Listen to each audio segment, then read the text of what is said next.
이제 기업을 운영하다 보니까 이제 많은 생각이 이제 달라져. 해보니까 달라지는데 회원사 같은 경우도 마찬가지. 회원사도 지금 문제가 아니라 3년 뒤에 어떤 문제가 생길까, 4년 뒤에 어떤 문제가 생길까 이제 그런 것들이에요. 그러니까 이제 학교 학생이라 그러면은 이제 뭐 학생이라 치죠. 초등학교 1학년 되면 1학년에 필요한 교구들이나 그런 문구점에 다 팔아요. 2학년 되면 2학년에 필요한 교구들 다 있고, 대학교 1학년 되면 1학년, 대학교 1학년에 맞는 어떤 그런 게 다 있잖아. 핸드폰을 해도 그럼 핸드폰이 있는 거고, 직장생활 처음 했다 그럼 그 정도 연봉에 맞는 자동차 다 현대자동차 가면 다 있어. 모든 게. 그러니까 이게 소비자한테는, 소비자의 위치에 있을 때는 그런 플랜이라든가 그런 걸 짤 필요가 없어요. 왜냐면 그 플랜을 짜야 된다. 그것은 기업 입장에서는 돈 벌 수 있는 거거든. 그래서 그런 게 문제가 없는데, 우리는 이제 경영자다 보니까 항상 이제 다른 이슈로 이제 접근하게 되는 거죠. 그러니까 창업 1년 차가 있고, 2년 차가 있고, 3년 차가 있고, 4년 차가 있어요. 대부분이 이제 한 90% 이상이 1년 차 미만, 1년이 넘어가기 전에 다 폐업을 하겠죠. 여기는 이제 문제가 없는데 2년 차, 3년 차 때 이제 발생할 수 있는 이슈들이 있어요. 그럼 이슈가 있겠지. 문제가 발생하겠죠. 문제들이 발생할 거예요. 근데 문구점이나 일반적인 소비 시장처럼 그냥 여기서 생겨나는 문제를 여기서 그냥 바로 뭐 이렇게 물건 사듯이 하면 좋은데, 그렇게 안 되는 것들이 있는 거예요. 이제는 점점. 뭐 3년 차 때 어떤 문제가 생겼어요. 근데 3년 차 때 문제가 생겼는데 그에 대한 솔루션이 2년 전부터 만들어져야 되는 그런 것들도 있는 거예요. 그러면 이 문제가 발생했는데 이에 대한 문제에 대해서 솔루션은 최소 개발 기간이 2년이 걸리네? 그러니까 여기서 이제 대표는 여기서 선택하는 거예요. 여기서 개발할까? 개발하는데 이거 써먹는 거는 앞으로 2년 뒤에 써야 되는 거예요. 그 다음에 개발에 조회가 되는 요소들도 있어. 예를 들어 봅시다. 직원들의 업무를 효율화시키기 위해 내부 인트라넷을 만들어요. 우리 회사 같은 경우는 그래도 잘 따르는 쪽인데, 어떤 회사들 같은 경우, 대표 리더십이 약한 회사들 같은 경우는 야, 네 업무를 가지고 이 인트라넷을 만들 거야. 그랬을 때 어떤 회사 같은 경우는 직원들이 반발을 해. 그 다음에 대표가 관리를 안 하다 보니까 직원이 대충 일을 하고 있었는데, 그게 이제 외부에서 이제 평가를 하면서 자기 업무가 노출이 될까 봐서 일부러 100% 공개를 안 하는, 비협조적으로 나가는 그런 액션도 발생해요. 그럼 이제 개발을 시도했다가 실패를 하는 거야. 그래서 보통 이런 니즈가 발생하는 어떤 그런 것들은 개발을 언제부터 시작이 되냐면, 그게 2년이 걸린다? 그럼 2년 전부터 개발이 들어가야 되는 거야.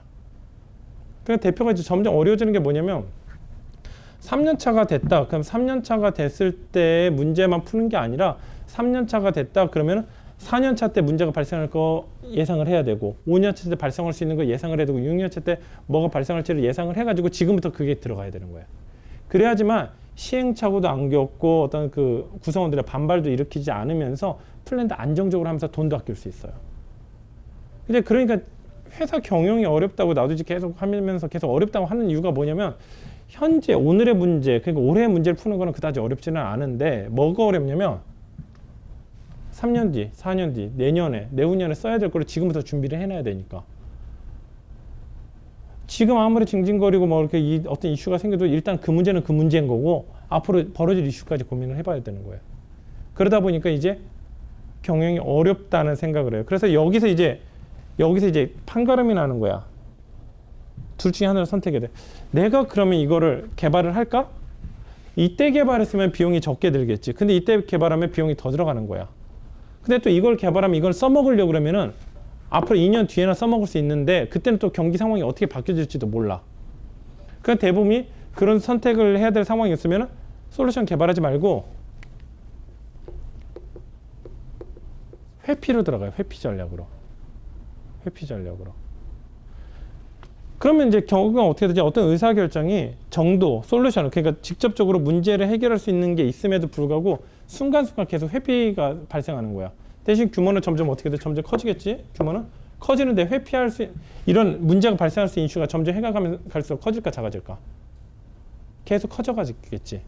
근데 처음에 회피라고 어떤 문제에서 직접 해결하고 이렇게 능동적으로 또 작용하면 좋겠는데, 보통 회피 전략 한번 선호했던 사람들은 계속 회피 전략으로 해. 그러니까 이게 경제학에서 얘기하면 이제 미래 가치와 현재 가치의 충돌이 생기는 거야. 미래에 50만 원, 100만 원이 들어오는 것보다는 현재 30만 원 들어오는 게 훨씬 좋다 이거야.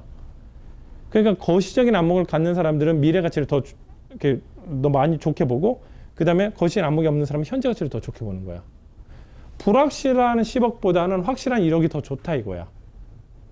이제 그렇게 되면서 이제 경영자랑 장사가 이제 나눠지는 거예요.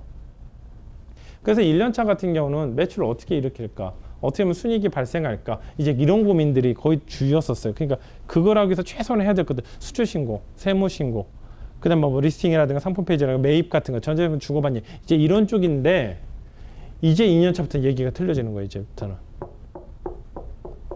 그래서 2년차 회원사분들한테 자주 하는 얘기가 미리미리만 말씀하십시오. 미리미리만 말씀하면 돈도 안 들고 시행착오도 안 겪고 저희도 안 힘들어요. 근데 갑작스럽게 욕을 하면 무조건 돈이 그만큼 들어갑니다. 쌀도 적당히 숙성 과정을 거쳐가지고 뭐 이렇게 그 뜸을 들여가지고 밥이 나와야 되는데 그걸 앞당기려고 해봐요. 그럼 안 되는 거잖아. 대신 기술을 좋게 쓰면 되죠. 압력 전기밥솥을 싸가지고 막 20분 만에 밥해도 되는데 그건 뭐야? 전기밥 압력밥솥이 공짜인가요? 그건 아니잖아. 그래서 이런 문제들이 거의 이제 계속 발생하는 거예요. 그래서 저도 이제 기업을 하면서 운영을 하면서 가장 힘들었던 부분 중에 하나가 뭐냐면 한 해 한 해 새로운 거 배워나가는 것도 힘들어 죽겠는데 거시의 지표까지 고민해야 되는 거야. 겨우 재무제표 이해하는 것도 힘들어 죽겠는데 재무제표 한 해 딱 잘못했더니 그 다음에 완전 다 어그러지는 거예요. 그래서 기업 평가를 할 때 재무제표 같은 경우는 과거 3개년치를 가져갑니다. 그러니까 그 한 번이라도 삐끗했던 그 자료가 3개년 동안 계속 따라다니고 그거에 대해서 계속 설명해야 되는 거예요. 그냥 계속 주구장창. 그러니까 한 번의 실수가 한 번 그 해로 끝나는 게 아니라 내년, 내후년, 내내후년까지 다 계속해서 나중에는 지쳐요. 그러니까 나중에는 매출이나 순이익을 그냥 줄이자는 그냥 규모 줄이자 이런 식으로 이제 나갈 수도 있고. 그래서 지금 이제 그 강의가 30강부터는 어떤 쪽이냐면 이런 향후에 발생할 수 있는 이슈에 대해서 미리미리 고민을 하고 그걸 선제적으로 방어를 하고 해서 회사를 안정적으로 만드는 거. 안정적으로 만드는 거. 왜냐면 안정적으로 만들어지면 거기다 매출을 실어도 그냥 쭉쭉 커질 수가 있는 거예요. 근데 회사가 안정적이지 못하면 매출 아무리 실어도 회사가 그냥 삐걱삐걱거리다 그냥 넘어지는 거예요. 근데 그게 해보니까 계속 그러지는 않고 초반에 기본기가 제대로 닦여 있는 사람이 한 3년 정도 만으로 횟수로 3년 말고 만으로 36개월에서 한 48개월 그러니까 3년에서 4년 정도 누가 케어만 해주면은 그래서 그 미리미리만 준비하면 어떤 문제도 없어요. 그래서 우리가 지금 앞으로 30강 이후로 나갈 될 부분이 거의 이제 그런 부분들을 미리미리 준비할 거면 준비하죠. 준비하면 돈도 하나도 안 들어요. 근데 대부분 준비해야 될 것들이 이제 기본적으로 재무제표, 각종 이제 국가에서 하는 인증 작업들, 이제 그런 것들이 거의 대부분이라 봐도 됩니다. 특히 이제 보통은 이 설계를 들어갈 때 인력 관리에 대한 부분이 설계가 들어가는데 지금 설계는 그건 안 들어도 왜냐면 우리가 지금 내부 시스템이 돼 있어서 회원사가 특별히 인력을 많이 뽑지 않아도 되는 구조예요. 그래서 인력에 대한 부분이 솔직히 업무량, 재무제표랑 그러니까 재무제표 영역이나 비재무제표 영역이라면 인력 관리가 비재무제표 영역의 거의 90%를 봐야 되는데 이게 없다. 그러니까 솔직히 우리가 지금 집중해야 될 거는 재무제표에 대한 영역을 기반으로 하는 이제 한국 내 각종 인증 작업들 이제 그런 것들이 이제 우선이라고 보면 돼요. 그래서 이제 다시 이제 또 들어가면은 정부에서는 엄청난 예산을 가지고 기업을 지원하려고 그래요. 그러니까 단순 직접 금융 같은 거 이제 빌려주는 방식이 있죠. 직접 빌려주는 방식은 재단이라든가 뭐 여러 가지 방법들이 있죠. 재단이라든가 기금, 뭐 무역공사 이런 식으로 있는데 비금융적인 지원도 굉장히 많아요. 굉장히. 예를 들어서 해외 전시에 참여하는 기업들 있죠. 해외 전시에 참여하는 기업 중에서 자기 돈 가지고 전시에 참여하는 기업들 거의 없어. 거의 80%에서 90%는 정부에서 다 대줘요. 근데 생각해 봅시다. 전시에 참여할 사람 모이세요. 그러면 어중이 떠중이 다 올 거야. 다 좋다고 하는 거야. 근데 그걸 이제 계속 그때마다 심사를 하는 거야. 그럼 정부에 그런 사업이 얼마나 많아요? 별거 했어요. 뭐 그린 사업장이라서 제주시설 같은 데 있지. 제주시설 뭐 지게차 같은 거 사는 거, 그 다음에 이렇게 그 선반 같은 거 사는 거. 그린 사업장에서 그것도 예산이 얼마 지원해주면 80% 지원해줘요. 제조업체들이 그냥 사는 거 아니야. 그것도 누가 해주냐면 여러분들 그 산재보험 들죠. 산재보험인데 산재보험관리공단에서 집행하는 거예요. 왜냐면 야 너희도 너무 안전에 취약하잖아. 그러니까 안전 관련 시설 사람이 하는 것보다 지게차는 다면 허리 덜 다칠 때고 선반 있다면 더 좋잖아. 그러니까 산재보험료로 돈 나가느니 너 그냥 시설 지원해 줄게. 그러니까 그린 사업장 같은 경우도 전체 구매 금액의 80% 정도를 정부에서 지원해주고 20%만 하면 되는 거야. 지게차는 한 1,000만 원에서 1,500만 원 하죠. 80% 지원하면 자기 부담금 300만 원만 내면 되는 거야. 근데 선반 같은 것도 그냥 선반 없이 적재했는데 사람이 그래서 다쳐. 그럼 그 의료비라든가 그런 부분이 너무 크잖아. 그러니까 야 그냥 시설해줄게. 그런 것도 있죠. 해외 전시회 같은 것도 있지. 해외 전시하면은 그 상품 운송비라든가 거기 참가비, 호텔비 그런 것도 지원. 아니면 네가 국내 전시를 참가를 했어. 근데 해외 바이어를 초청하고 싶어. 그래서 월마트라든가 코스트코 같은 거. 그럼 그것도 사업자면은 그 월마트 걔네들이 오는 그 비용 있지. 그 바이어들, 빅바이어들 오는 그 비용도 정부에서 다 지원해줘. 아니면 저희 회사의 내부 작업 프로세스를 표준화를 하고 싶습니다. ISO 인증을 하고 싶습니다. 그래? 알아서 해줄게. 그럼 그것도 지원해 주는 거고. 아니면 또 재작년 같은 우리가 뭐 특허 출원한 게 있죠. 특허 출원하는데 130만 원인가 150만 원인데 그것도 정부 100% 지원받았어요. 그러니까 정부 지원 사업이 어느 통계에 의하면 약 35개 기관이 서로 간에 다 한대. 하물며 여기 인천광역시라면 인천광역시에서 집행하는 기업 지원 혜택도 있고 그 구청에서 지원하는 것도 있어. 동사무소는 없어요. 그러니까 그런 거 하나하나 찾아나고 그 책자만 이만큼이에요. 책자 두께만. 그게 이제 일반 서점에도 돌아다녀. 아니면은 예를 들어서 뭐 직원들끼리 그 말 그대로 그 직원의 어떤 능력을 키우고 싶대. 그래서 이렇게 스터디 그룹을 만들어. 스터디 그룹 지원책도 있어. 그다음에 스터디 그룹 해야 되는데 스터디가 그래서 워크숍을 하겠다. 어디 지방에 워크숍을 하겠다. 그 워크숍 비용도 지원하는 혜택도 있고, 아니 워크숍에서 강사를 초빙하다. 강사 초빙하는 것도 있고.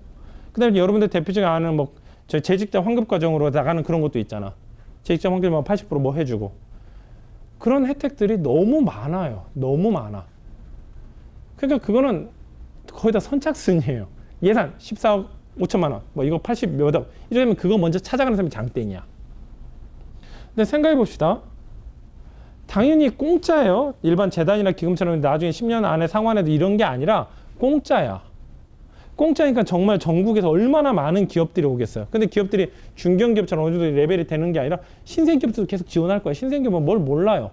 그럼 그걸 심사하는데 얼마나 많은 비용이 들어가겠냐고요. 그래가지고 정부에서는 어떤 대표적인 표준화된 어떤 그런 인증들이 있어요. 그러니까 뭐 예를 들어서 뭐 메인비즈 같은 거, 메인비즈, 이노비즈라든가 수출 관련한 수출 유망 중소기업, 그 다음에 수출 역량 강화 사업, 뭐 글로벌 강소기업 브랜드 사업, 그 다음에 뭐 무역공사에는 뭐 성장 사다리 뭐 이렇게 뭐 500 뭐 이런 것도 있고, 그 다음에 글로벌 히트 500 뭐 그런 사업도 있고, 뭐 여러 가지 사업이 많은데 우리가 이제 그 모든 게 자격이 되지는 않아요. 그러니까 뭐 글로벌 히트 500인가 그건 500만 불이 넘어야 돼. 자격 요건이. 수출 실적이. 그것도 직전 연도 수출증이냐, 최근 12개월이냐, 직전 연도냐, 또 얘기가 틀려지는 거야. 직전 연도는 올해 상관없죠. 작년 1월부터 작년 12월 31일까지 그거. 그 다음에 최근 1개월이면 지금부터 딱 12개월로 끊어버리는 거고. 그러니까 그 기준을 이제 다 알아야 되는 거야. 아, 이렇게 되면 내가 이 사업 나중에 따먹을 수 있겠다. 뭐 이런 것들. 글로벌 수출 역량 강화 사업 같은 경우는 굉장히 사업이 굉장히 좀 웃겨요. 뭐 다 이렇게 여러 가지 혜택인데 다 쓰자 그냥 일단 다 제출도 이런 거 있어. 사업 계획서를 내면요. 사업 계획서 예산의 80%를 정부에서 지원해 주는 거야. 상환하는 그것도 아니야. 최대 15억까지. 10억인가 15억까지야. 근데 웃기는 게 뭔 줄 알아요? 당연히 기업에 썼으니까 사업 계획서 예산 규모를 부풀릴까 축소할까? 부풀리겠죠? 그럼 실제로 필요한 예산의 100%를 다 받는다는 얘기야. 그러니까 그걸 하나를 받아놓으면 계속 성장을 할 수 있는 거예요. 계속. 그러니까 자기 돈 가지고 사업 안 하는 거야. 왜냐면 내가 수출하는데 왜 내 돈 가지고 사업해? 이런 마인드야. 그래가지고 이제는 이제 기업들, 우리 회원사들 같은 경우도 이제 그런 혜택을 다 가져가야 돼요. 뭐 예를 들어서 뭐 여러분들 회원사들 분들도 많이 하는 환변동 모험 같은 거. 환변동 모험도 무조건 가입할 수 있는 게 아니라 과거 수출 실적 베이스로 해서 가입을 해주는 거예요. 환변동 모험은 무역보험사 지급을 많이, 그러니까 무역보험사 손해 보는 거지. 지급을 많이 할수록 기업 평가도 올라가. 무역보험 공사 평가도 올라가는 자금이. 은행에서 기업에서 자금 많이 나갔다. 그러면 은행에서는 손해일까 이익일까? 적자지. 그럼 지점장이 그거 인사 감점도 받겠지. 그러나 무보는 정부기관이니까 그러니까 정반대야. 저희가 내가 저번에 그 산자부 제1차관님한테 무역보험사 사장이 와서 직접 보고하는 거 들었어요. 저희 이번에 환변동 보험을 해서 이번 달에만 350억 지원했습니다. 이랬더니 산자부 차관님이 잘했어요. 은행 같았으면 너 은행에 적자 350억 일으켰잖아요. 바로 이제 욕 나올 수도 있는데 그게 아니라 잘했어요. 앞으로도 그렇게 부탁해. 딱 차관님이 그렇게 박수 치면서 하더라고요. 그러니까 걔는 손해봐야지 인정을 받는 그룹이야. 그래서 이런 수많은 인증이라든가 그런 것들이 있는데 그 인증 내용들이 이제 자세히 살펴봤어요. 이제 기업을 하면서 살펴봤더니 인증하는 그 평가 기준이 거의 비슷해요. 메인비즈, 무보, 신보, 수출 역량 강화 사업, 수출 유망 중소기업, 글로벌 강소기업 브랜드 사업, 뭐 히트오백 거의 다 비슷해요. 그래가지고 이게 알기가 조금 어려워서 그렇지 한번 해놓으면은 하나를 따게 되면 나머지 사업들 따는 것도 굉장히 좋고 그 다음에 기업 평가를 봐서 기업 레벨도 이렇게 등급도 매기죠. 기업 등급 매길 때도 이거에 대해서 많이 변폭이 크지는 않아요. 그래서 하나 인증을 딴 업체들은 계속 인증을 여러 개를 더 따. 그래서 우리가 근데 여기에 이제 미리 준비할 수 있는 게 있고 비재무제표 정의 항목도 있고 재무제표 정의 항목도 있고 그래서 이것을 그때 예를 들어서 수출유망 중소기업 같은 경우는 올해 11월에 선발을 해요. 이 총점이 100점 만점인데 올해 작년 최저점이 40 몇 점인가 30 몇 점대예요. 근데 그것을 미리미리만 준비해 놓으면 되잖아. 미리미리만. 그래서 그것을 회원사들이 앞으로 이제 그 2년차, 3년차 주로 이런 걸 많이 신경 쓰게 해서 회원사들을 하나라도 인증 더 받게 하고 하나라도 기업 평가를 받을 때 좋은 평가를 받을 수 있게 이런 객관적인 자료들. 저 이런 회사 이렇게 여기서 무역보험사 자금시장 저 이런 이렇게 잘하고 있습니다. 백날 얘기하는 것보다는 저 여기서 수출명 중소기업 인증서 있어요. 딱 한마디가 훨씬 좋아요. 당연히. 봅시다. 이 인증서 같은 경우는 영문판으로도 다 다운받을 수, 다 출력받을 수 있어요. 그럼 나중에 내가 비자를 신청하겠다. 비자 신청했다. 저 이렇게 얘기 안 해도 돼. 그냥 대통령 표창 그 수출 다 받은 거 영문판 하나 제출하고 그다음에 뭐 장관 표창 받아 다 영문판 있어요. 영문판 하나 제출하고 수출망 중소기업 인증서 영문판 하나 제출하고 ISO 9000 하나 제출하고 뭐 그런 거 몇 개만 제출하면은 아, 우리 회사 이렇게 크지 않아. 이렇게 뭐 잘 나가는 회사 아니에요. 말 안 해도 다 되는 거예요. 무조건. 이해가 되죠? 그래서 앞으로 2년차, 3년차, 4년차 때는 저희 회사가 이런 회사입니다라고 얘기하는 건 1년차로만 끝나야 되고 2년차부터는 그냥 말 얘기하자면 그냥 서류로. 그래서 정부자금 신청할 때도 그러잖아요. 우리 수출 많이 하고 있습니다. 그런 얘기 하지 말라고요. 그냥 수출 몇 장 보여주는 게 좋아요. 뭐야? 수출 신고 직접 하세요? 네, 쉬워요. 그 얘기 말 한마디 얼마나 많은 의미가 내포되어 있냐고요. 그 외환관리법도 알아야죠. 수출 신고 그 프로세스 다 이해를 해야죠. 왜냐면 상대방은 모르니까. 그래서 진짜 실력자는 말 많이 하는 게 아니라 그냥 객관적인 자료로 끝내버려야 되는 거예요.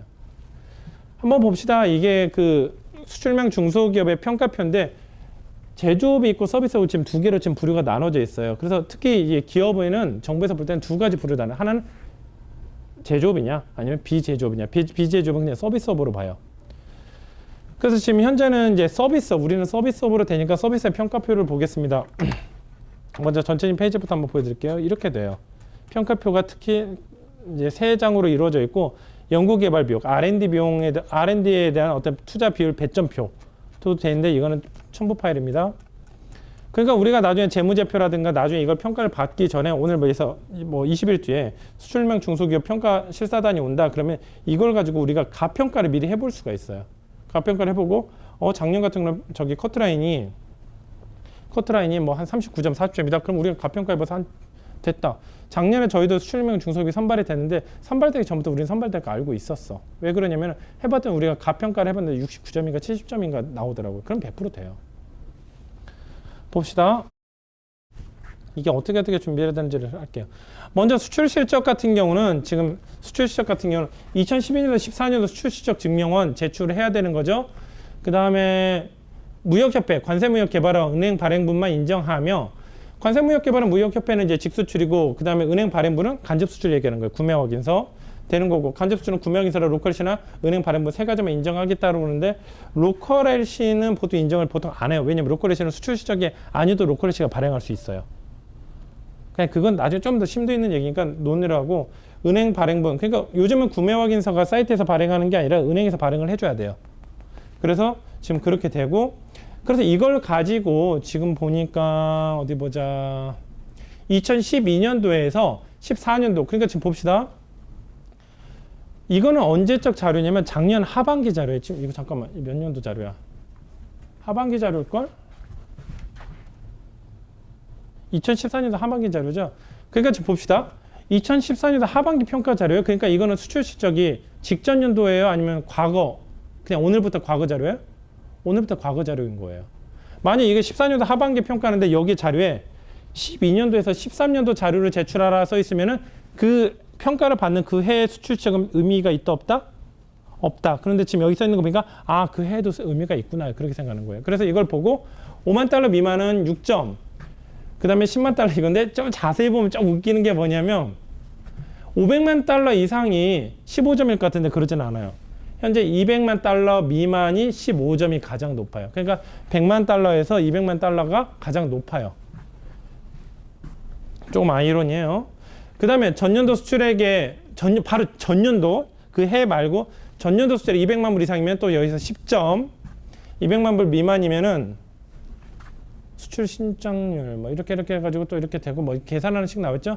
그래서 이걸 다 계산해 보는 거예요. 그 다음에 수출 비중 60% 이상인 10점, 40에서 60%면 8점 이런 식으로 해서 아, 내 매출액 대비 수출 실적이 얼마인지 이거를 평가할 때 계산기를 통해 바로 두들겨요. 왜냐면 이 자료들은 다 누가 제출해야 되냐? 관세청에서 다운받을 수 있고 세무자료 같은 경우는 어디서 가냐? 세무사 사무실에서 가져온 자료 가지고 평가를 해요. 여러분들이 개인 엑셀 파일로 한 거 가지고 평가하면은 당연히 평가가 조작이 될 수 있겠지. 그래서 세무사 사무실에서 온 자료 가지고 하는 거고, 현재 또 보면은 여기에 FTA 유망 상품 수출 실적 첨부라고 돼 있는데 이거는 또 뭐냐면은 마지막 페이지에 보면은 중소기업청이 지정한 FTA 유망 품목을 수출하는 기업은 5점, 가점을 5점을 더 부여한다는 얘기예요. 그런데 우리가 현재 테라돔에서 취급하는 제품들 거의 다 이 제품에 포함돼요. 그럼 이거 검증하는 방식이 뭐냐? 그 HS 코드가 지정이 돼 있겠죠? HS 코드에 해당되는 수출 매체 한 장만 보여주면 끝이에요. 그러니까 단 한 건이라도 되는 거야. 그러니까 만약에 그래서 이 5점을 받아야 되겠다 그러면 만약에 뒤져봤더니 없어. 그럴 땐 어떻게 돼?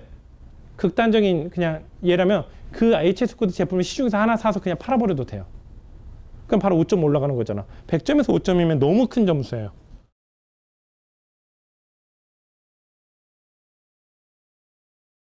수출 준비도 봅시다. 여기서 이제 각 항목별로 1점이죠. 해당 항목당 1점이고 최대 5점까지 부여를 하겠다라는 거예요. 그럼 이 중에서 우리가 할 수 있는 게 뭘까? 그러면 외국어 홈페이지 구축, 외국어 카탈로그 보유. 외국어 홈페이지라서 외국어 쇼핑몰일 필요는 없어요. 홈페이지에도 되고 외국어 카탈로그에도 되는데 뭐가 만들기가 편할까? 둘 다 편해요. 외국어 카탈로그는 PDF로 해서 영어로만 번역하면 되죠. 그 다음 외국어 홈페이지는요, 워드프레스 같은 경우로 그냥 오픈시켜버리면 돼.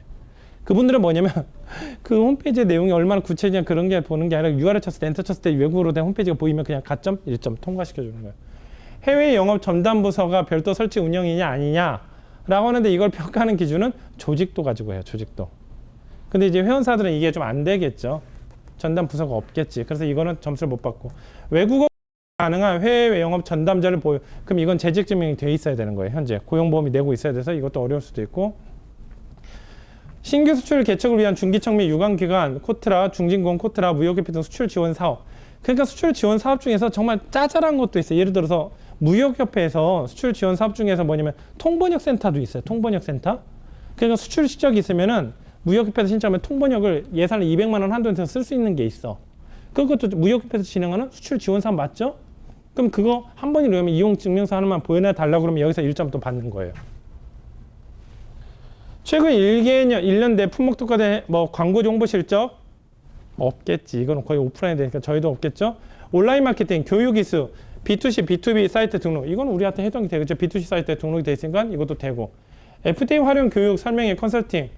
나중에 총점을 매겨봤는데 너무 점수가 적다 그럴 때는 FTA 관련 설명회는요, 관세청에서 무료로 매달 이루어져. 그래가지고 그냥 공짜예요. 그래서 그냥 가서 1시간 반 정도 들으면 그냥 끝나. 그럼 1점 가져올 수 있는 거예요. 그러니까 미리미리 자기가 가채점을 해봐서 점수가 떨어질 것 같아. 그럼 저런 거도 한번 갔다 와야 돼. 수출계획 관리 실태, 수출계획 수립 및 관리, 수출 유관 기관 활용성, 경영자의 수출 의지. 근데 이거는 너무 주관적이죠. 그래서 수출 활동 계획서, 마케팅 계획서, 외부로 된 회사 및 제품 소개 자료 및 수출 계획 관련 사법. 먼저 수출 활동 계획서 A4지로 만들면 돼요. 해서 막 거기 있는 자료 하나도 안 봐요. 그냥 저기 뭐야 그 종이로 최소한 6페이지, 7페이지 정도 되는 그냥 수출 활동을 내가 이렇게 하겠다. 어떻게 개발할 거고 그러니까 사업 계획서처럼 그냥 편안하게 쓰면 돼요. 그다음에 마케팅 계획서도 그냥 커버 페이지만 그렇게 해서 만들면 되고, 외부로 된 홈페이지 제품 소개 자료. 아까처럼 지금 보세요. 외국어 카탈로그를 만들게 되면 여기서도 1점을 받는데 여기서도 1점을 추가적으로 1점을 받을 수 있어요. 그래서 그게 종합이 돼서 5개 이상 정도만 되면 이제 5점 이런 식으로. 그다음에 왜 그 대표님 같은 경우는 어떻게 이런 식으로 하고 있습니까? 그럼 제가 이걸 하기 위해서 FDA 관련 교육도 받고요. 뭐도 하고 있습니다. 그래서 이 마케팅 어떻게 좀 거기서 대표가 이제 자율 구술을 잘해야 되겠지. 그럼 여기서 이제 5점 정도 이제 받고 품질, 수출, 경쟁력 한번 봅시다. 규격 인증이에요. 규격 인증. 그런데 이제 보통은 프로그램 등록은 별로 필요 없고 상표 등록이나 이런 것도 필요 없는데 보통은 여기 부분은 딸 수 있는 게 없어요. 근데 이 ISO 9000이나 ISO 14000이 되는데 그냥 이건요 돈이에요. 돈만 주면 바로 다 해줘요. 회사 시스템에 ISO 9001이 안 돼 있다 그럼 다 컨설팅까지 다 해주는데 이거 하나당 150만 원. 유효기간은 1년. 그러니까 점수가 떨어진다 그럼 이거 150만 300만 원 주고 이거 2점 올려야 되겠다 이렇게 해도 되는 거예요. 무슨 얘기인지 알겠죠? 그렇다고 해서 ISO 9000 하나 때문에 150만 원 너무 아깝지 않나라고 하는데 저게 또 도움이 되는 게 뭐냐면 무역봉사나 정부자금 신청할 때 ISO 9001로 가산점 받고 수출림망 중소기업으로도 가산점 이중 가산점을 받아. 그 다음에 무보에서도 쓰이고 기보에서도 다 쓰이고 또 은행에서도 또 쓰이는 거야. 그러니까 단순히 150만 원 하나 가지고 이거 수출림망 중소기업 1점 올라가네 이렇게 생각할 게 아니라고요. 그러니까 이 카드는 여러 개에서 동시에 쓸 수 있는 거예요. 지금 봅시다. 한 장 가지고 은행에서도 쓰이죠. 무보에서도 쓰이죠. 시흥분지 재단에서 쓰이죠. 다 거의 다 항목 똑같거든, 솔직히. 그러니까 여기서도 점수가 쓰이니까 나중에는 확장성 같은 경우 기업 평가를 받을 때 내가 좀 낮을 것 같다 그러면 저거 150만 원 주고 하나 하는 게 나아요. 전문 인력에 대한 어떤 비율, 그 전문 인력 근속연수의 합계 4대 모험 이거는 이제 회원사들한테는 조금 어려울 수가 있겠죠. 그 다음에 여기 보면 이제 근속연수 재직 기간이 많으면 오래되면 오래돼서 점수를 많이 받는 거야. 그 다음에 전문 인력 교육 및 훈련 비용. 그러니까 지금 예를 들어서 이제 회원사들도 마찬가지예요. 이게 별거 아니지 않나 하는데 이거 나중에 도움이 되는 거예요. 그러니까 나중에 뭐 재직자 환급과정 뭐 이런 식으로 해서 교육 받으러 가면은 그 교육 받는 것을 다 가져오면 그걸 다 집계를 해요. 그래서 집계해서 몇 프로 이상, 3% 이상은 5점, 2% 이상은 4점, 1% 이상은 3점 뭐 이런 식으로 되겠죠. 그래서 예를 들어서 매출액이 3억이다. 3억에 3%라면 얼마죠? 900만 원 되겠지? 근데 솔직히 이거 어렵겠다. 지금 보면은 이제 교육 훈련 증서와 훈련 영수증 재무제표 평가. 그러면 내가 여기서 점수를 받아야 된다 그러면 내가 반드시 재직자 환급과정 받으면 반드시 거기서 영수증 가져와야 되겠구나 이렇게 하는 거예요. 그래서 국비 환급 과정으로 해서 80% 지원이 됐다 그러면은 그래도 교육비는 그 20% 낸 것이 아니라 전액으로 해서 계산이 되는 거예요. 그래서 이게 이렇게 되죠.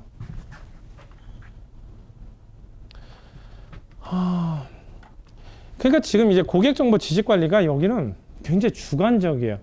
그 다음에 이거를 심사하러 오는 사람의 이제 수준이 어떤 정도인지 알아야 되겠죠. 이걸 평가하는 사람이 경영학 박사 출신이 아니면 경영 컨설팅 전문가예요. 그런 사람들 온다면 이거 힘들까 안 힘들까?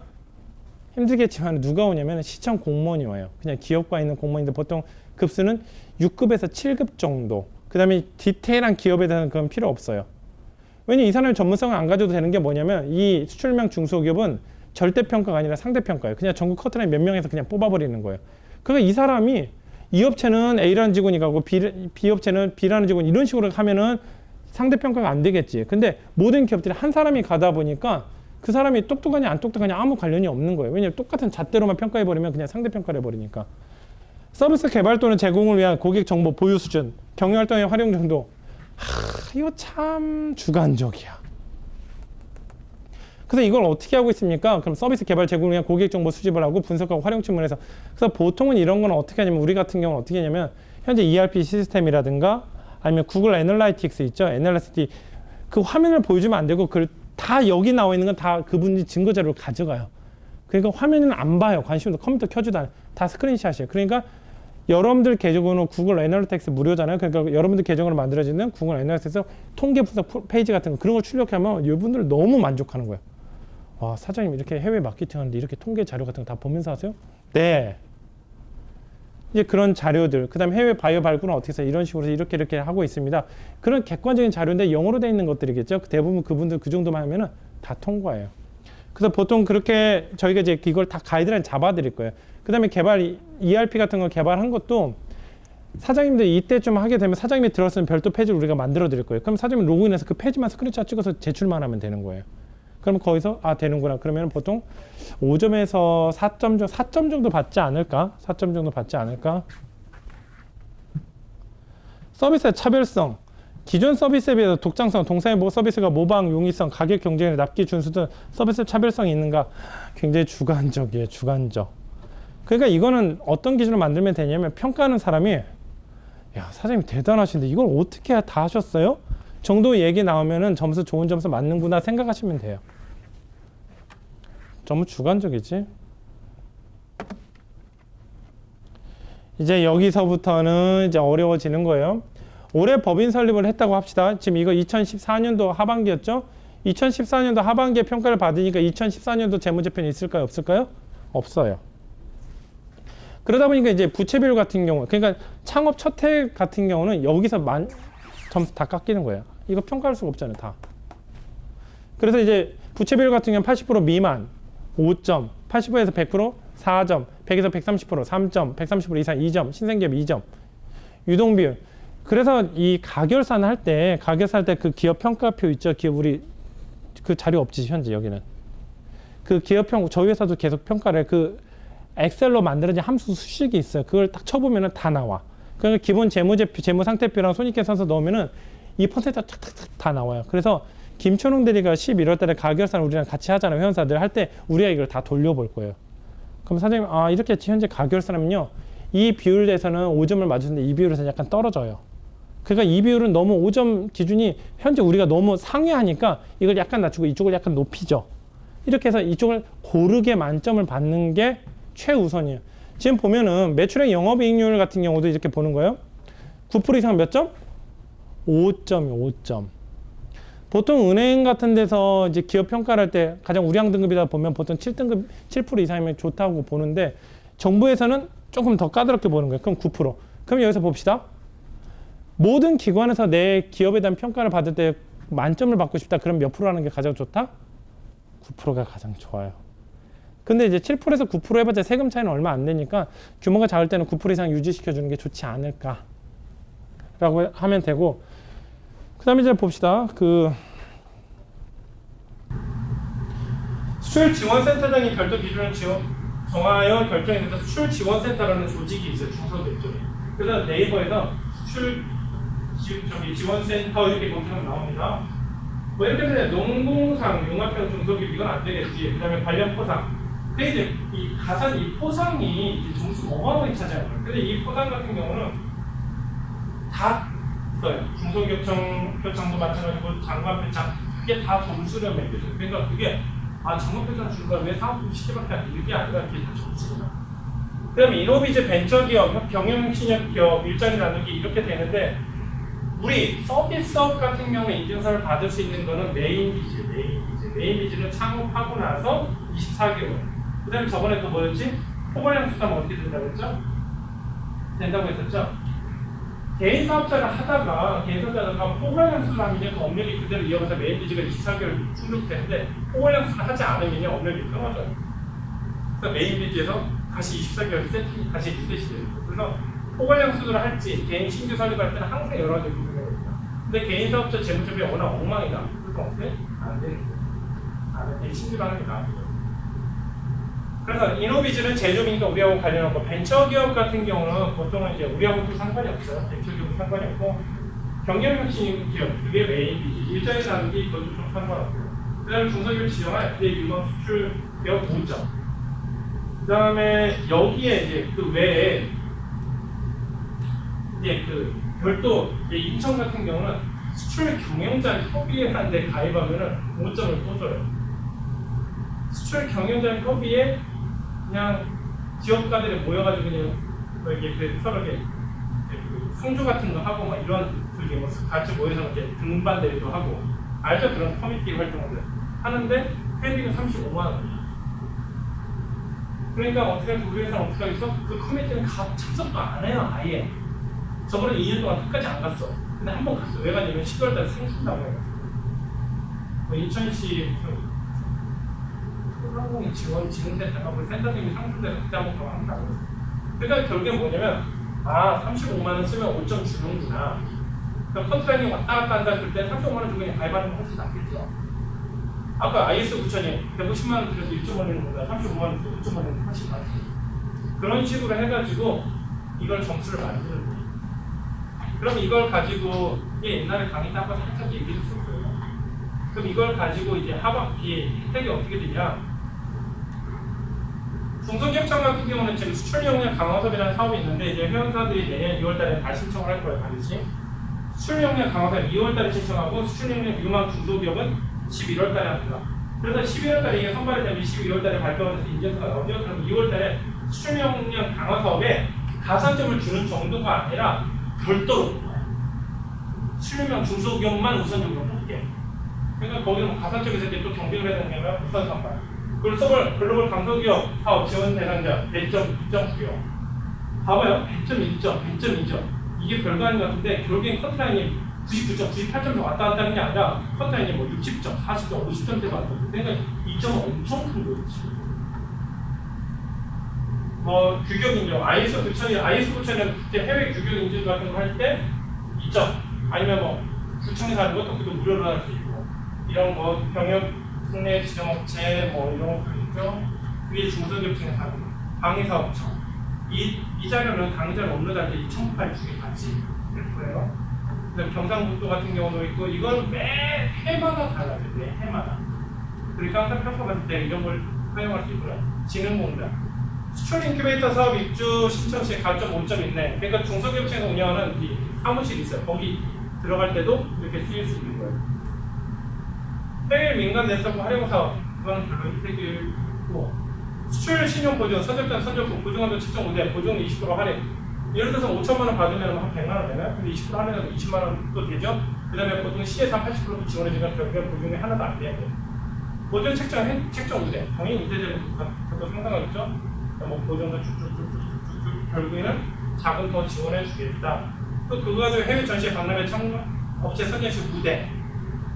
원래 배점 무대보다는 그냥 우대가 훨씬 혜택이 좋아요. 실제로 거의 다 선발이 된다는 얘기니까 10%에서 무대 10% 준다는 얘기죠. 특히나 글로벌 브랜드 지사화 사업 같은 경우는 현재 eBay 셀러 중에 이제 그린썸이라는 아이디가 해외 지사화 사업을 선발돼서 지금 실리콘밸리 그쪽 산호세 그쪽으로 이제 갔어요.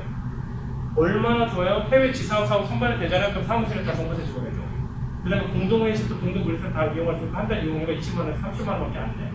근데 더 좋은 건 뭐냐면 그 인증서를 가지고 비자 신청하면 당연히 어떻게 해줄까? 비자가 굉장히 작아. 우리 사업이 이렇게 할거 미국에서 어떻게 할까? 이런 백날 얘기보다 해외 지사업사업 선발돼서 정부에서 나를 선정해 준 거야. 당연히 미국 대상으로는 당연히 이해가 많아요. 무역기구 용자 지원 대상자 선정등에서 5점 4점. 무역기구 용자 지원 대상자 이게 나중에 이제 3년차, 4년차 될 때 이제 이거 왜 어떤 혜택이 있는지 말씀해주겠지만은 5점이면요 기본 배점이 있거든요. 5점이면 거의 다 선발된다고 봐야 돼요. 이 무역기구 용자 지원 대상자 이 선정은 상대평가가 아니라 전체평가예요. 어느 정도 기준만 넣으면 다 돼요. 그러니까 이런 것도 되는 데다가 우선 기술 역시 뭐 판로 지원, 우선 지원, 뭐 이노비전, 자문위원 그러니까 메인 비스 무역부도 자문위원단이 있고 이런 메인 비스도 자문위원단이 있고 그 자문위원이 우리한테 컨설팅 해주면 우리는 그 자문위원한테 돈 하나도 안 내도 되고 또 협회에서 그 자문위원한테 컨설팅을 얼마씩 내는 거예요. 신용도 보증한도 왜 쭉쭉쭉쭉쭉 최대 70%까지 되고 신용도가 어느 정도 레벨이 내려가면 절대 자금 지원을 안 하게 되는데 이 수출형 유망 중소에 선발되면 그게 해제가 돼요. 그래서 지금 신용도 취약 기업에 대한 보증한도 제한 해제. 없어져요. 그러니까 K18등급까지인가? 그래서 13등급 이상만 자본주의 있는데 이 유망 중소기업이 있으면 순간 당연히 레벨이 떨어질 수가 있겠죠? 근데 그거 해제가 바로 풀려요. 보증한 걸로 15분을 제한하나 이거 같은 게 수출이랑 적용되지 않나. 아예 그냥 제한 없어버리니까. 얼마나 좋아요. 근데 또 여기서 힌트를 해봅시다. 우리 회사 중에서 다른 업체가 경험하는 분들이 계세요. 그럼 그분들이 수출기업 혜택을 받으려면 항상 재무제표 설계할 때 뭘 고민해야 되냐? 수출비 좀 50% 이상인지 알지. 그래서 어떤 회사 같은 경우는 다른 사업 하고 계시잖아요. 그러면은 가가지고 뒷전들이가 이제 자격선에서 봤는데 그게 그 50%가 안 되는 거예요. 그럼 어떻게 될까? 우리 그 인사이 좀 어떻게 되지? 사장님을 협의해서 신규보험 설립해요. 돈이 50% 넘으면 신고해서 자금이었던 패스트트랙 프로그램이 진행해서 우선 심사 대상으로 들어가는데 이게 안 되면 안 되는 거예요. 그러니까 그때 성격을 나가는 거예요. 그래서 항상 그 신규 법인 설립이나 신규 사업자 설립은 상관이 없는데 기존 사업자에 있으신 분들 항상 우리가 상담을 하는 이유가 뭐냐면 어떻게 설계하는 게 좋을 것인지 기존 업력도 봐야 되고 매출액이 되는 경우 그래서 기존 사업자 있으신 분은 제가 항상 물어보는 게 매출액이 어느 정도나 되십니까? 물어봐요. 아, 근데 이렇게 되면은 50% 못 넘어가거든요. 신규 가져갑시다 입니다. K6, K7, SB3, SB2 근데 보통 K 등급으로 하죠. 그래서 신고해서 자금 한 번이나 지원받으면 신고 홈페이지에서 자신의 등급을 확인할 수가 있습니다. 서비스 비다 한도 우대 최근 1년간 매출액이 또는 단기 매출액의 3분의 1 뭐 이렇게 되는데 3분의 1이라고 하지만은 지금 봐봐요. 지금 김초대를 저번에 질문한 거 있지? 자기 자본에 300% 적용 질문하고 있었죠. 우리 상금 천대는 상관없다고 얘기한 적 있었죠. 근데 그것도 수출망 중소기업 이기수가 있으면 그것도 해줘요. 이게 서로 간에 막 얽히설키 연결되어 있는 거예요. 보증료 0.1% 차감 못해요. 보통 보증료가 뭐 1%대, 1.2%대 이렇게 되니까 이거 보통 10%대, 20%. 상업기업 같은 경우 0.4, 5 이렇게 되죠. 그리고 0.5%인데 1%, 0.1% 감면해주면 보증료의 전체 금액이 20% 감면해줘요. 수령금 보증 이용 기간에 불구하고 보통은 첫 해는 100%나 90% 보증사인데 헷갈려 가면서 80%로 떨어지고 70% 떨어져요. 우리 회사는 현재 80% 보증사예요. 근데 수출용만 중소기업 있으면 다 필요 없고 90% 해주니까. 그래서 우리가 자금을 받을 때 이렇게 했었어요. 신고에서 둘 중에 하나를 선택하겠어요. 90%로 이만큼 해드릴까요? 80%로 이만큼 해드릴까요? 결국엔 신고에서 보증 부담하는 건 똑같습니다. 그래서 둘 중에 하나 선택해서 저희 자금 나와드릴 대신 보증을 80%하고 20%는 은행에서 부담해줘. 은행이라는 얘기해서 20% 은행에서 부담하려도 은행에서 오케이 한 거예요.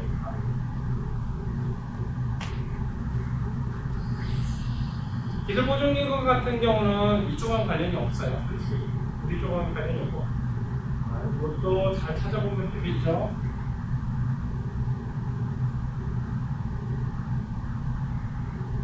수출입은행 결국에는 회원사들이 지금은 은행의 레벨이 있어요. 하나는 가장 낮은 단계로 소매금융, 그다음 국민은행 은행은 2등급, 그다음 밑단계가 기업금융, 그다음 밑단계가 산업은행. 가장 이쪽에서 왕자가 되는 은행이 수출입은행. 수출입은행 가면은 개인 창구는 하나도 없어. 그냥 일반 오피스 같아, 사무실 같아. 근데 거기 사는데 이쪽은 특별한 한도를 가지고 있어요. 그래서 뭐 신고나 무고 썼어도 취소해서 따로 자금 나가는 거예요. 근데 수출입은행은 항상 그래요. 10억 미만을 안 했으면 좋겠어요. 10억만 해본 적이 없어요. 그러니까 수출 실적이 10억, 20억이다 이런 업체들 지원하면 안 받아요. 절대 거래 자체가 안 돼요. 근데 매출액이 이제 회사들 결국에 누적 매출액이 뭐 수출액 50만, 500만 불 된다. 그러면 이쪽 지원하면 이쪽에다 교육자 10억짜리, 20억짜리가 나옵니다. 대신 그때 신청하기 전에 업력을 잘 만들어내야 돼요. 바로 상비의 지체를 찾아가죠. 봤더니 ISO 9001도 있죠. 수출용, 유망 중소기업체 수출용의 강화 사업도 참여를 했죠. 여러 가지가 다 있는 거예요. 그럼 이거 산업은행 거래한다는 경우도 없죠. 수출금융 여신지원 시 금리 수출을 내 저건 별 관련 없어요. 포괄금융 지원 시 수출시적 대비 대출 비율 이거는 친구나 모고 자금 아무 상관없이 별도장 또 나가고 있다는 거예요. 포괄금융은 한국은행에서 별도 자금을 가지고 있는데 대부분 한국은행에서 총한도 대출을 컨트롤하고 있는 은행은 수출금융. 그래 봐봐. 무보에서 아까 신고에서 3분의 1 나온다고 했죠? 무보에서도 한 3분의 1 정도, 4분의 1 정도 나올 거야. 거기다 얘까지 들어가. 그럼 수출하는 기업들이 실제로 자기들까지 보이는 하나가 있어. 수출 중소기업 특례 신용 대출 심사 없이 우대, 이행률 평균적으로 가산, 대출한 우대, 금융서비스 저거 다 치우게. 수출 레벨은 현재 우리 회사도 아직은 저 정도 아직 운영할 수 있는 레벨은 안 돼요. 그러나 내년이나 하겠죠. 이런 것들도 있고 기업은행 현재 우리 기업은행 하고 있죠. 이런 것들 쭉 이렇게 되고 구성 쭉 이렇게 되는데 다 좋다는 얘기예요. 별로 보증료도 지원. 보증료 지원이 뭐냐면 모바일에서 보증서를 가져오게 되면 그 보증료도 은행에서 돈을 줘요. 그래서 그것도 더 세이브가 되네. 지원한다 동일기업비 2천만 원까지. 2천만 원. 이건 이 부분 보증서가 최소 몇 배 붙지. 그럴 일은 없죠. 그 다음에 뭐 이런 것들 쭉 이렇게 쭉쭉쭉쭉 데리고 뭐 없어진 것도 있죠. 참 이런 것도 안 되겠죠. 근데 2011년도, 13년도는 이것도 할 수 있는 거예요. 예를 들어서 경영 컨설팅 같은 경우는 보통 얼마나 비용을 받냐면 300에서 500만 원 정도 받아요. 근데 수출용 중소기업이 이력서가 있다 그럼 기업은행 신청하는 거예요. 기업은행 내부에 하는 거 이거 좀 해주십시오. 그러면 해주는 거예요. 그럼 그걸 가지고 기업 평가해주고 아킬레스 같은 거 분석해주고 그럼 그 인증서 가지고 이 경영 평가서가 나오겠죠. 그럼 경영 평가서가 가지고 나중에 이제 또 정부상 같은 한테 그 평가서를 제출해요. 저희가 이런 회사입니다. 그럼 그 기업형 경영 평가를 했던 기관이 어디야? 기업은행에서 진행했었어요. 이렇게 하면 얘기가 굉장히 쉽게 주겠죠.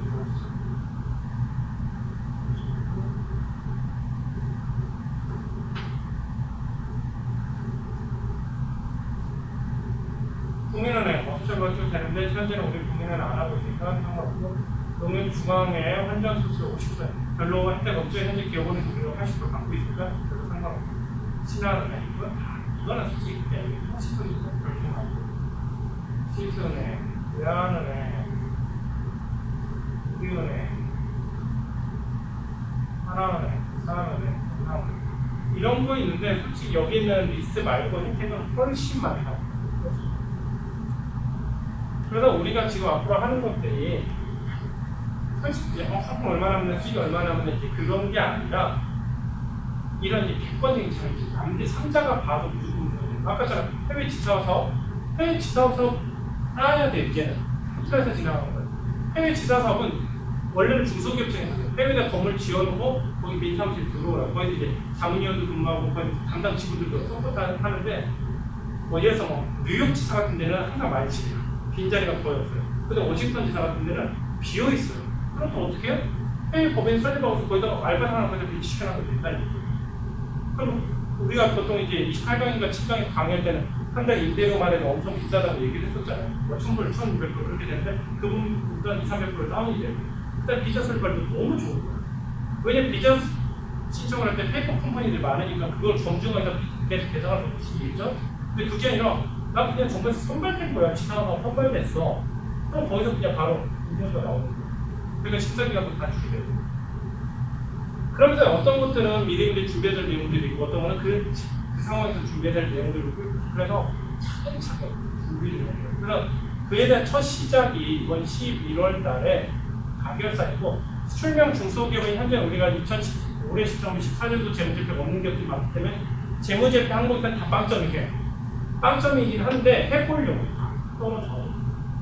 왜냐면 그중에 선발되는 업체 분명히 있을 거예요. 선발되지만 떨어지면 자기가 왜 떨어지는지 자기 그 심사관이 앉아서 자기 평점 자기가 우리가 얘기해봐요. 그 다음에 선발이 다 끝난 다음에 전화하면 이번 올해 수출형 중소기업 포트라인이 몇 점인지 알 수 있는 거예요. 그럼 내가 심사할 때 35점 맞았다. 근데 전국 포트라인이 41점이다. 그럼 결국에 뭐지? 올해 우리가 6점만 위로 올리면 내년 선발 때 가능성이 크겠다. 근데 겨우 6점이면 좀 간단하니까 넉넉하게 15점에서 16점 정도 건너자기 뭐야? 올려놓자. 그럼 내년에 수출용 중소기업이 11월 달에 되겠구나. 수출용 중소기업이 되겠구나. 그러니까 모보를 신청할 때 11월 자금이 급하지 않다면 10월 달에 신청하는 게 좋을까? 12월 달에 신청하는 게 좋을까? 12월 달에 신청하는 게 좋지. 이게 나아요. 그러니까 이런 게 그러니까 올해 떨어지다 하더라도 내년 12월 달에 내가 선발되는 확실한 개런티가 되는 그러니까 상반기 선정도 있어요. 4월 달에서. 그게 되면은 내가 무역공사 자금을 언제 쓸지, 신고 자금을 언제 쓸지, 그럼 신고 자금 언제 쓰는데 이 타임테이블이 어떻게 되는 거야? 이걸 설계를 할 수 있는 거예요. 이때가 신청할 수 있는 게 예를 들어 뭐 4월 달에 수출만 중소기업 선발한다? 그럼 5월 달에 발표가 나겠구나. 그러면 5월 말에 누구나 신고 자금을 신청할 거예요. 그게 필요하죠. 그래서 그런 것들이 하나하나 이제 왁구를 불어만 프레임을 만들어야 돼. 프레임을 만들어서 짜주면은 절대 여기서 하나만 되면 그다음부터는 쉬워져. 메인 빛이 똑같이 평가표가 보여줘요. 메인 빛이 똑같고 수출 역량 강화도 아까 봤지만 수출 역량 강화도 수출망 중소기업 그쪽으로 신청해도 되고 일반으로 신청해도 선발돼요. 그러니까 그런 정보사업을 다 신청해요. 해외 지사업도 선 신청해야 돼요. 뉴욕 안 가면 어떻습니까? 워싱턴이랑 괜찮아. 나중에 워싱턴에 있다가 한 2년 정도에 혜택이 있고 2년인가 3년인가 이따가 다시 뉴욕으로 넘어가도 되잖아. 그럼 그런 식으로 해가지고 차근차근 단계를 밟아다 보면 그런 거 가져가야 되는 거 너무 많아요. 알겠죠? 그래서 지금 정경대리는 이거에 큰 플랜을 가지고 있어야 되고 김총대리는 본인 일이야. 본인이니까 이걸 계속 공부해야 되고 작년에 이 수출명 중점은 김경남 대리가 진행을 해서 우리가 선발했죠. 이번은 우리가 두 번째 넘어가고 이해단위 위해서 계속 그래서 김경남 대리가 잘알아. 그러니까 공공만큼 나도 있고 김경남 대리가 있고 그다음에 회원사는 하나로 더 선발되게 해야 되고 뭐 또 여기 이제 부가적인 거라면 이제 수출탑 같은 것도 신청해야 되고 그다음에 각종 기관에서 장관 표창, 국무총리 표창, 뭐 중소기업 청장 표창 이런 것들이 이렇게 그거는 막 무역에서도 막 나오고 뭐 중소기업청, 포트라 이런 데서 막 나오면 그 하나로 다 받아내야 돼. 이런 질문을 할 수 있죠. 그럼 포트라에서 장관 표창을 받고 무역에서 장관 표창 받으면 되지 않습니까? 하는데 정부 기관장 표창은 정부에서 통제를 해요. 그래서 그 기관장 표창을 받으면 5년 동안 동일한 표창을 못 받게 돼요. 무슨 얘기인지 알겠죠? 그래서 중소기업 청장 표창, 그럼 청장 표창 한 번 받았죠? 5년 동안 못 받아요. 그 다음에 수출탑도 마찬가지 100만 불을 받으면 영원히 100만 불을 미치는 거예요. 무슨 얘기인지 알겠죠? 그래서 그런 이제 어떤 경영적인 설계를 김치롱들이 해야 돼요. 그래서 그런 실사나 상담이나 그쪽도 김치롱들이 몇 번은 같이 배석해서 아 이렇게 상담하는 거구나. 아니면은 그건 더 무슨 얘기인지 알겠죠? 다음 시간은 뭐 한다고 했지? 재무제 쪽에서 회원사한테 용좀 다음 시간에는 회원사들 이번에 실제 재무제표 결산할 때 믹스가 된 건들도 있고 좀 성공적으로 잘 된 건들이 있는데 그걸 실제 사례 분석을 해볼 겁니다. 대신 이제 회원사들한테 공개도 되는지 양을 좀 줄여야 될 것 같아요. 대신 회사 명이라는 건 다 지울 건데 그래도 양은 줄여야 돼요. 그 양에만 바로 강조를 해야 됩니다. 여기까지 합시다. 수고하셨어요.